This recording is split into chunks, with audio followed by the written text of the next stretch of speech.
suwe ora cetha kepriye to Kang Mas? Ora cetha kepriye to, Nyai? Kayata kathah rakyat kang gagal panen, puting bliyuh lan sak piturute. Iku wis dadi kodate Kang Maha Kuwasa, Nyai. Diterima-terima ki wae. Nuwun sewu Gusti, niki unjukanipun. Iya, Mbak. Lah, kok mung siji? Lah kanggo garwaku ning ndi? Kula sampun nunjuk Kang Mas. Oh iya wis, Mbak. Dalem Gusti wonten dawuh napa? Saiki Paji enek ning ndi?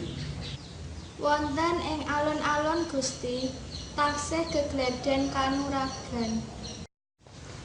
Coba timbalane mrene. Sendika dawuh Gusti.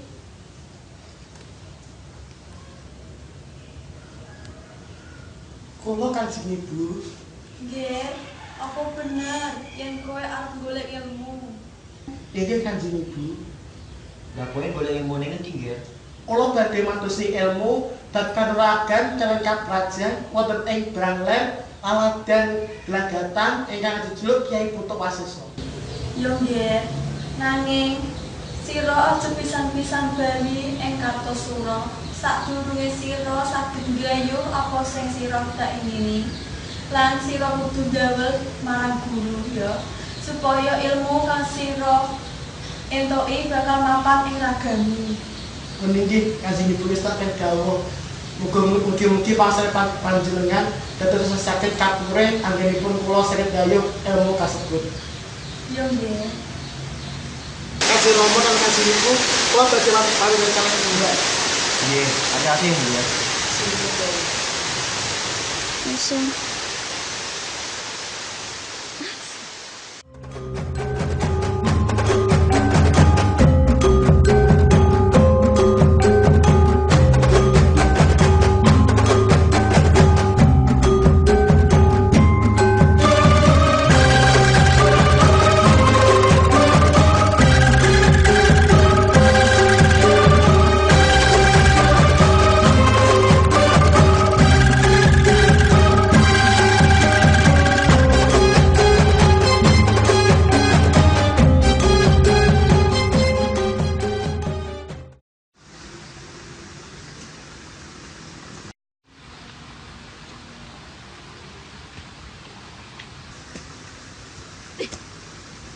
Panji iki.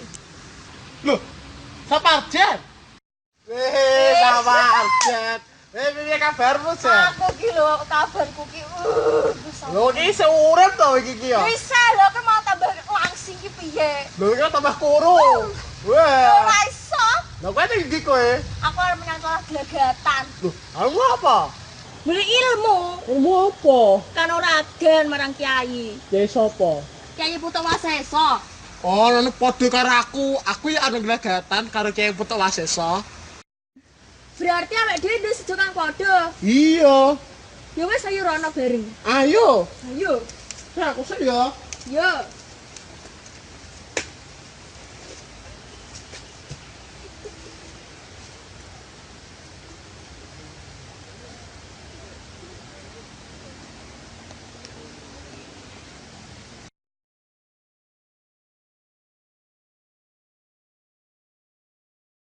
Assalamualaikum. Waalaikumsalam. Sapa kuwi? Kula Saparjan kalian Panji. Yo, Rene. Nggih. Ana apa wengi-wengi sira menyang mrene? Kula kalian Raden Mas Saparjan badhe meguru kalian panjenengan. Sampeyan arep nggayu ilmu apa? Kula kalian Panji badhe nggayuh ilmu kanuragan kalian ilmu kaprajan kalian panjenengan. Oh, mengkono kang sira karepake. Ingsun nyaguhi apa kang sira karepake.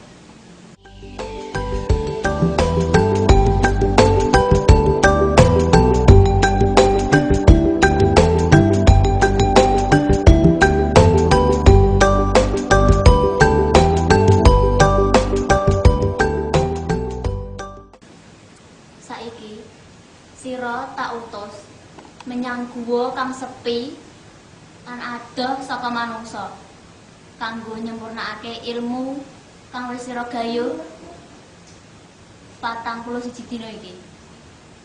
Nggih, wis saya dawuh, Kyai. Aja pisan-pisan sira metu saka guwa yen durung entuk wangsit saka ingsun. Nggih, saya dawuh.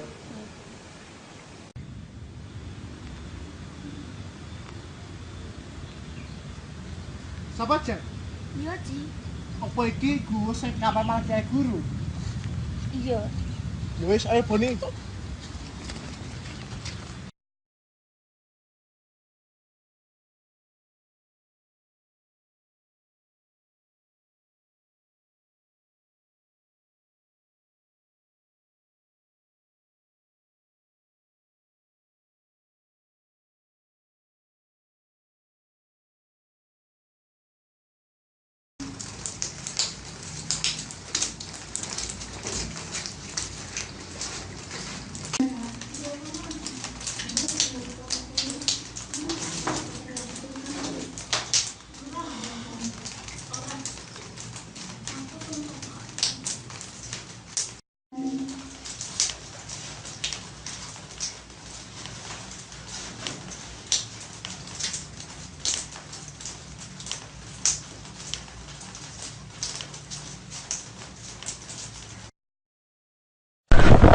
Sirullah, Zatullah, Khalifatullah, Wujudallah, Kepel Banjar Puloken.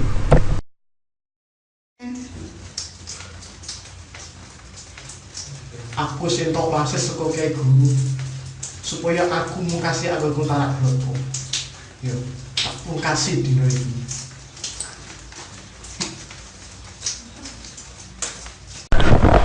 Sirullah, Zatullah, Khalifatullah, Wujudallah, Kepel Banjar Puloken.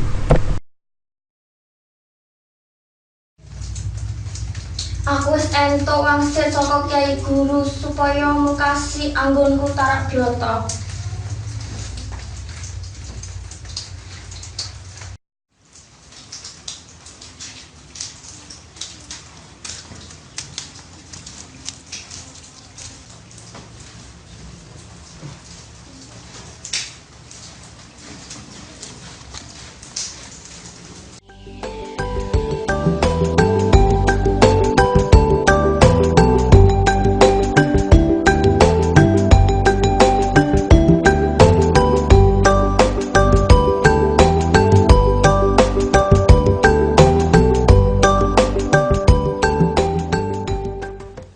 Kabare anggonmu Tapa Brata.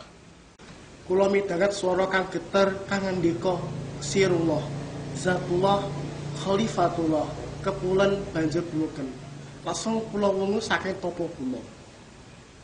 Kula sami kalian Panji kula inggih midhanget swara punika. Oh, mangkono. Mangertenono ya. Yen sejatine swara iku mung pralampita menawa besuk raja-raja ning zaman kowe bisa menang lawan para Walanda. Nanging kowe ora bisa ngusir para Walanda saka bumi Nuswantara iki. Nanging sing bisa ngalahake para Walanda lan sing bisa ngusir dheweke saka Nuswantara iku yaiku Tedak Turun.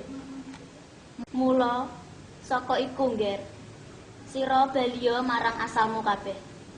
Aku duwe piweling, yaiku rawe-rawe rantas, malang-malang putus. Lan luwih becik jawit ketimbang dhewean. Wis tak akan dawuh, Kiai. Mula saiki sira baliya. Wis tak akan dawuh, Kiai.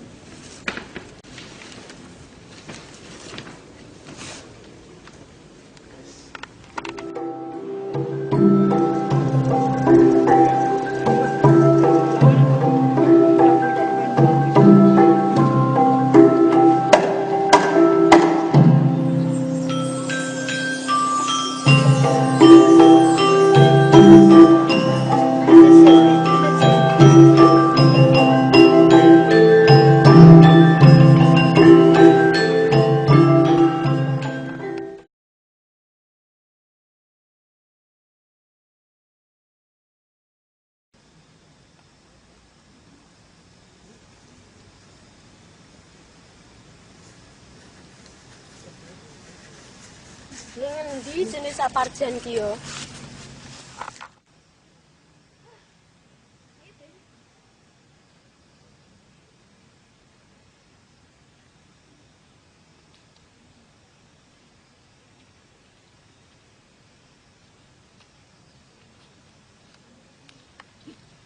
Ci, kandene. Opo? Kae lho. Sopo kae? Kaya kakangku. Kakak, Iya, kok ora mirip karo kowe? Kakang Antawirya. Apa iya? Iya. Ayo jeborono bareng-bareng. Ayo. Ning endi jenis saparjan ki?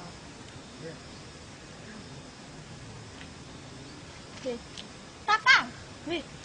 Oh, kowe iki saparjan. Kakang Antawirya. Iya. Kowe ngopo ning kene? Lah aku ki diutus Sri Sultan Pakubuwana V kanggo jemput kowe. Kakang, aku ki iso bali dhewe. Lah aku ora reti nek kowe enek bolone. Iki lho balaku, Panji jenenge. Lah kepriye meneh wong aku yo diutus Sri Sultan. Lah aku engko nek ora matuhi perintah Sri Sultan Pakubuwana V aku engko didukani. Iki lho Panji. Panji Yudha Prawira, kancaku. Saka Kartosura. Oh, kanca Tapa Brata. Iya. Iya, Kakang. Oh, yo wis nek ono ayo budal bareng. Ayo. Ayo. Kowe pot Tapa Brata pirang dino? Aku Tapa Brata 40 dina, Kakang. Wis entuk ilmu apa kowe? Ilmu kuwi lho, kaprajan. Kowe ngeleh ora? Jadi aku ngelek. Mau. Ning kok awakmu ora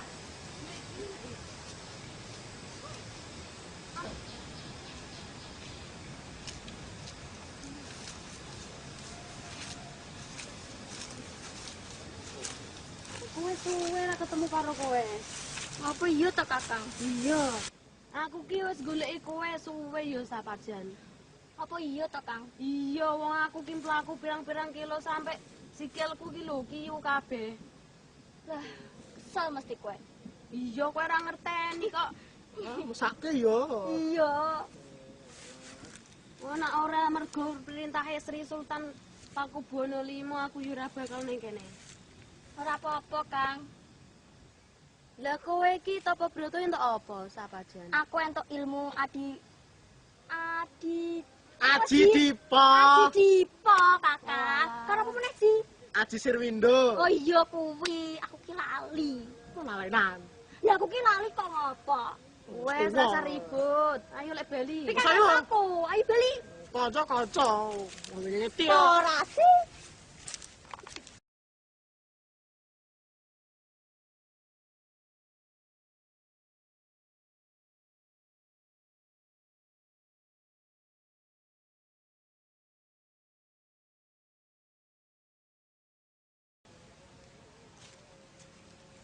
Raden,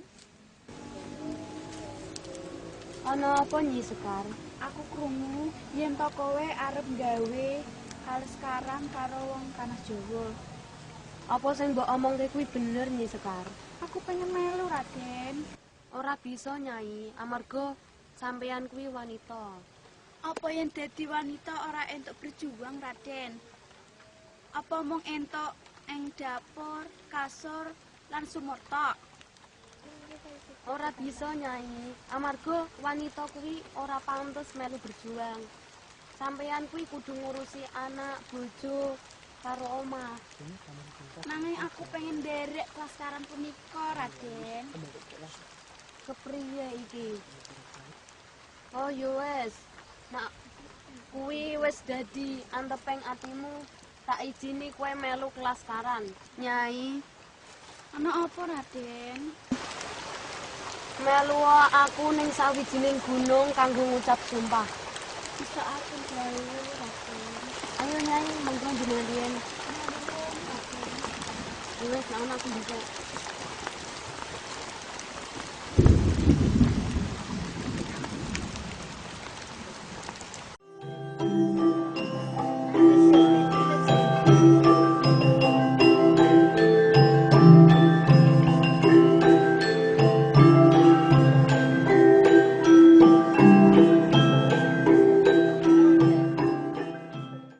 Sumpah ati rata. Setya bekti ing Gusti. Hangayomi sapadaning urip. Rila lega ing pati. Hamiku kuwi tan kena hambuan tilas. Tan ngowahi naluri. Tanah Jawa pulih dadi raharja. Nuwun sewu, Raden. Nggih, pripun Kakang? Ngeten. Ing mriki kita badhe ngajak paduka supados makempal kalian kita kagem ngusir panjajahan Walanda saking latah Nusantara niki. Awit niki kula kalian Panji lan Nyi Sekar sampun nunggalaken tekad kanggo nglawan para penjajah. Pripun? Paduka sarujuk dhumateng kita. Yo, kula badhe makempal kalian klastaran punika. Nanging panjenengan sedaya kedah gantos asma supados para musuh boten ngertos sejatosipun kita punika sinten. Inggih, kula sarujuk dhumateng panjenengan. Inggih, kula manut kalian paduka. Dina iki ingsun tetepake Pangeran Antawirya dados panglima senopati perang ingkang ajejuluk Pangeran Diponegoro. Panji Yudaprawira ingsun angkat dadi wakil saka Kraton Surakarta. Kang dadi wakil senopati lan dadi bupati Pangjagan ing gagatan kang ajejuluk Prawira Digdaya lan Nyi Sekar ingsun dapuk dadi wong kang melu ngewangi ing perang kang ajejuluk Nyi Ageng Serang. Kang ingsun bakal dadi raja ing Surakarta. Jejuluk Sri Sultan Pakubuwana VI. Sakniki kita badhe nyerang para Walanda saking daerah pundi rumiyin. Menawi dari Yogyakarta rumiyin kados pundi? Aja sebab para prajurit Walanda kathah wonten ing Yogyakarta. Menawa saka Semarang priye? Kula sarujuk kaliyan usulipun Raden Sapajan. Yen mekaten monggo kita nyerang para Walanda wiwit tlatah Semarang rumiyin.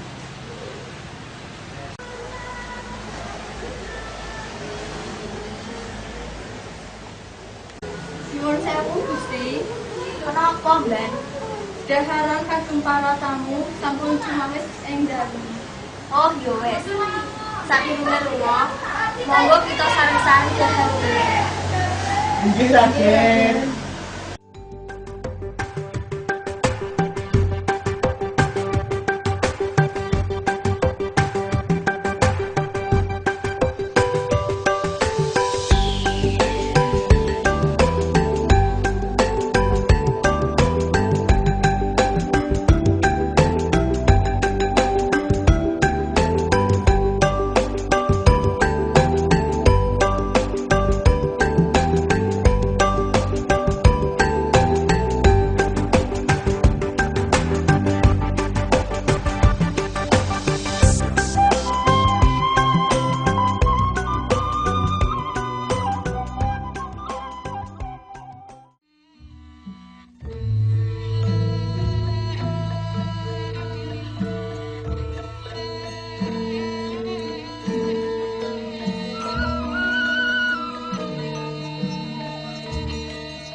Mas, aku tansah bingung rasake kahanan Surakarta iki. Piye kahanane saiki Kang Mas? Kahanan saiki nih Mas, kahanan Surakarta ora bisa tentrem. Sebab akeh upeti kang kudu dibayar rakyat marang VOC. Saenggo rakyat padha kaliren. Oh, mekaten Kang Mas. Menawi kados punika kula mung saged donga supaya panjenenganipun diparingi kekiyatan dumateng Gusti ingkang murbeng dumadi Kang Mas. Inggih Mas.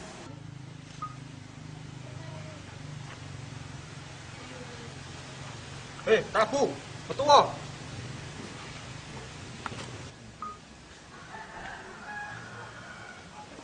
Nyuwun sewu Gusti. Iya, Mbak. Anak apa? Winanga ing Jawi wonten kolonel Walanda ingkang madosi badhe ketemu kaliyan Paduka. Oh, mangkono. Coba timbalana mrene. Sendika dawuh Gusti. Mas, saiki sira mlebu ana ing papan Kadileman. Inggih Kang Mas, sendika dawuh.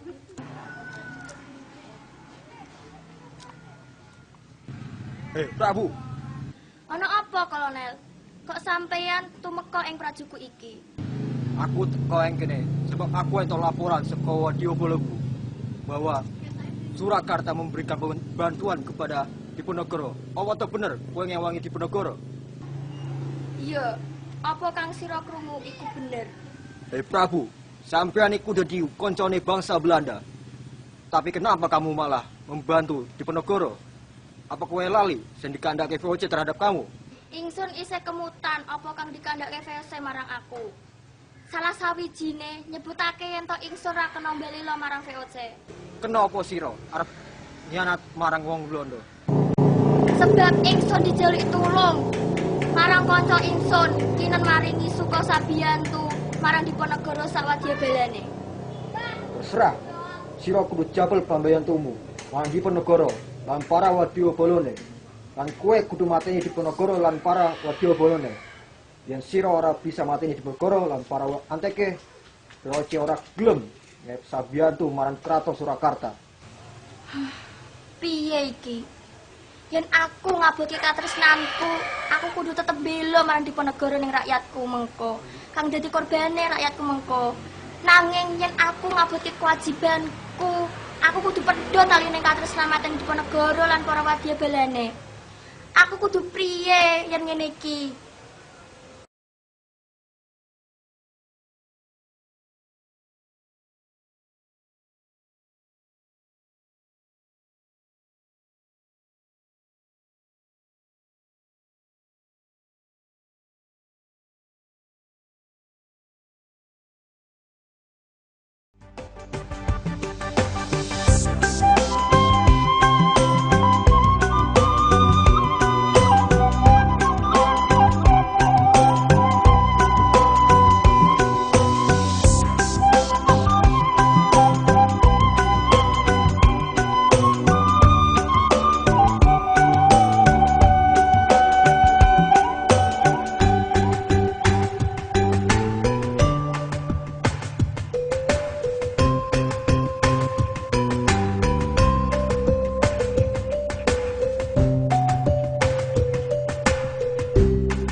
Setapaku Buwana to? Yo aku Prabu Buwana. Ndi Diponegoro? Saya Diponegoro wonten ing mriki, piyambakipun wonten ing Bangkilen badhe mrepeki para wadyabalanipun. Duh, piye sekolah Diponegoro rame kene. What?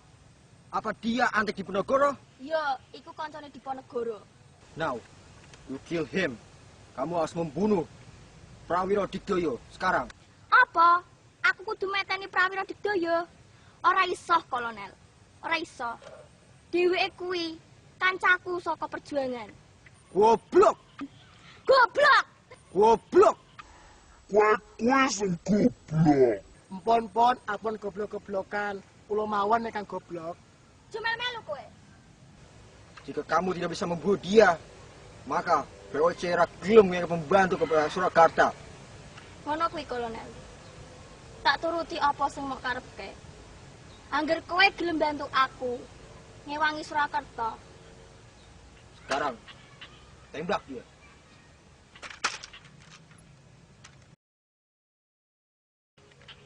Loh, kok rampan? Harus seperti ini kan dulu. Kowe kira ngomong, Mak. Sekarang kamu bunuh dia. Aku nyuwun pangapura panjenengan. Prabu, kowe tega mateni aku, Prabu. Sapajan. Sapajan. Piye kabarmu, Jan? Aku ki lho kabarku ki. Lho iki isih urip to iki ki ya? Bisa lho kan mau tambah langsing ki piye? Lho iki tambah kuru. Wah. Ora iso. Kowe tega mateni aku. Iki sing tak iso. Uripmu ora bakal mulya.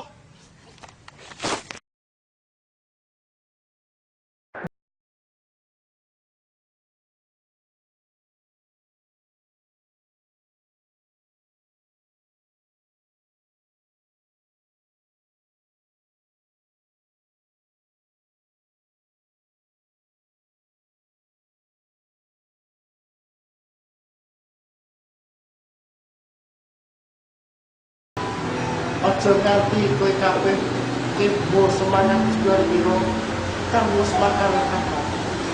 akhir. Aja wedi marang para warga. Aja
Sedulur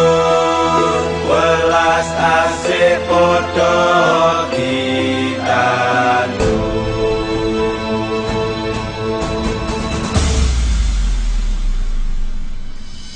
Asa tanpa amarah, asik tanpa pamrih, aso supaya tuwa pas sedulurane kukuh.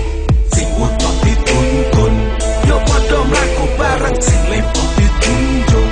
Mergo jagate peteng yen liyane ngubar angkara ben dhewe milik nyebarke tresno. Aja dipikir, aja dipikir perlu boleh.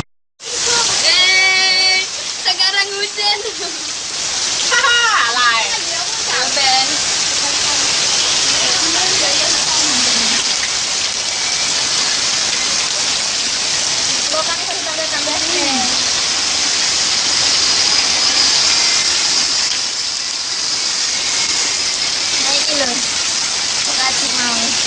oi.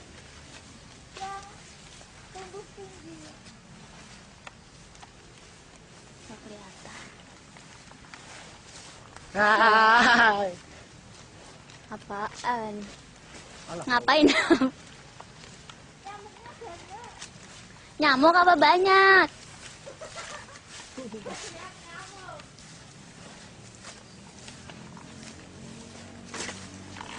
Winango ing Jawi wonten kolonel Walanda ingkang madosi badhe ketemu kaliyan Paduka.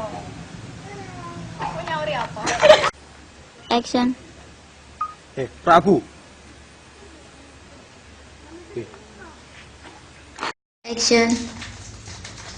Aku wis entuk wangsit saka Kyai Guru supaya mungkasi anggonku tanah. Action.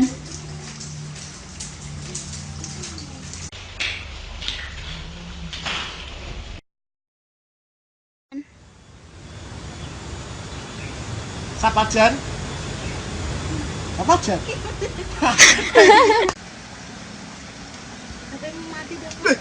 Panji. Action. Loh, Panji. Ada tinggal. Panji. Panji. Oh, emang mau. Ayo bareng-bareng yuk. Ayo. Cut. What? Action. Mergo dheweke kanca seperjuanganku, Kolonel. Goblok. Action. Goblok. Action. Ya nek kodok-kodok. Action. Action. Urung mau. Action.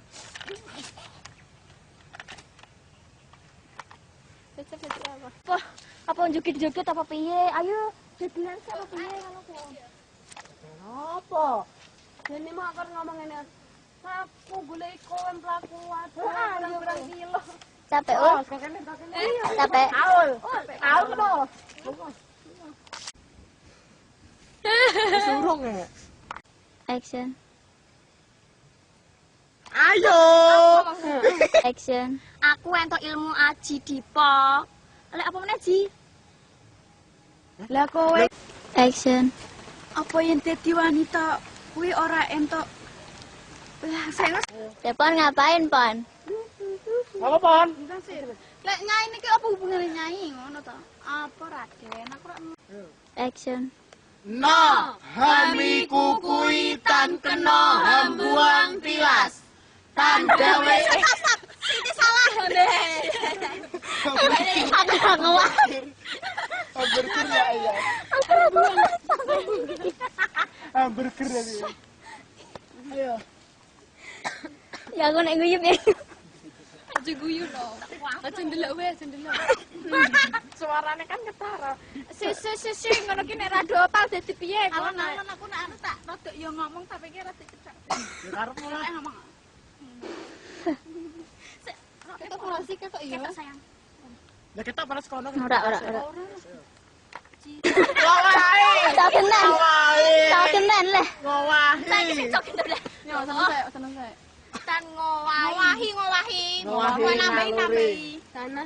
Tan ngowahi. Kenapa janji ki apa ora untuk dikat-kat marana pas janji Tanah mewahi naluri, tanah Jawa pulih. Apa wae ora janji suci ora ngono sik to. Pulih. Heeh, ora ngomong janji suci ra. Monggo. terakhir dah. Ya iki.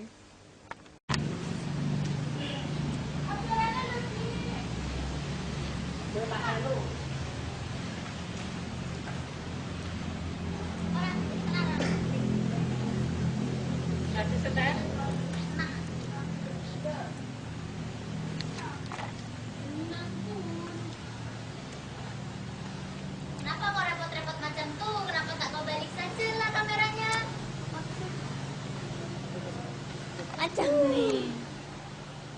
Macam ni lah. Udah tak kira delok. Lah ya bener ta. Kenapa kamu nggak lihat dari sini? Ya bener aku ah. Piye? Lah aku kan meh nganu dhewe. Kameramu sing diputer. Aku kan nganu dhewe mbaknya desa ya. Ya. Dipotot dong, tolong dong. Yang terakhir, ye. Yang terakhir. Ih, Syuting terakhir lah. Alah, sing enggak. sing apa? Yang di rumah ki ala kamera. Ya. Ngapa Aul? Kaca-kaca Aul.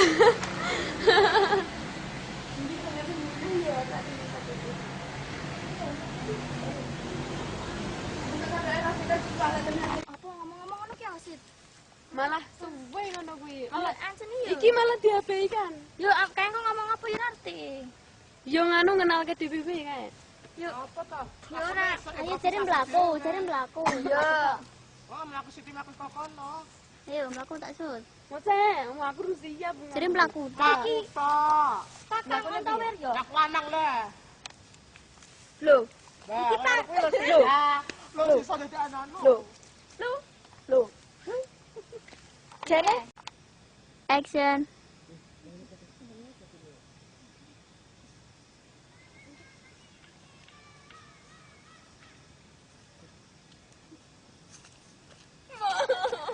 pikiran. Action. Piye iki? Ponegoro ra ning kene kok.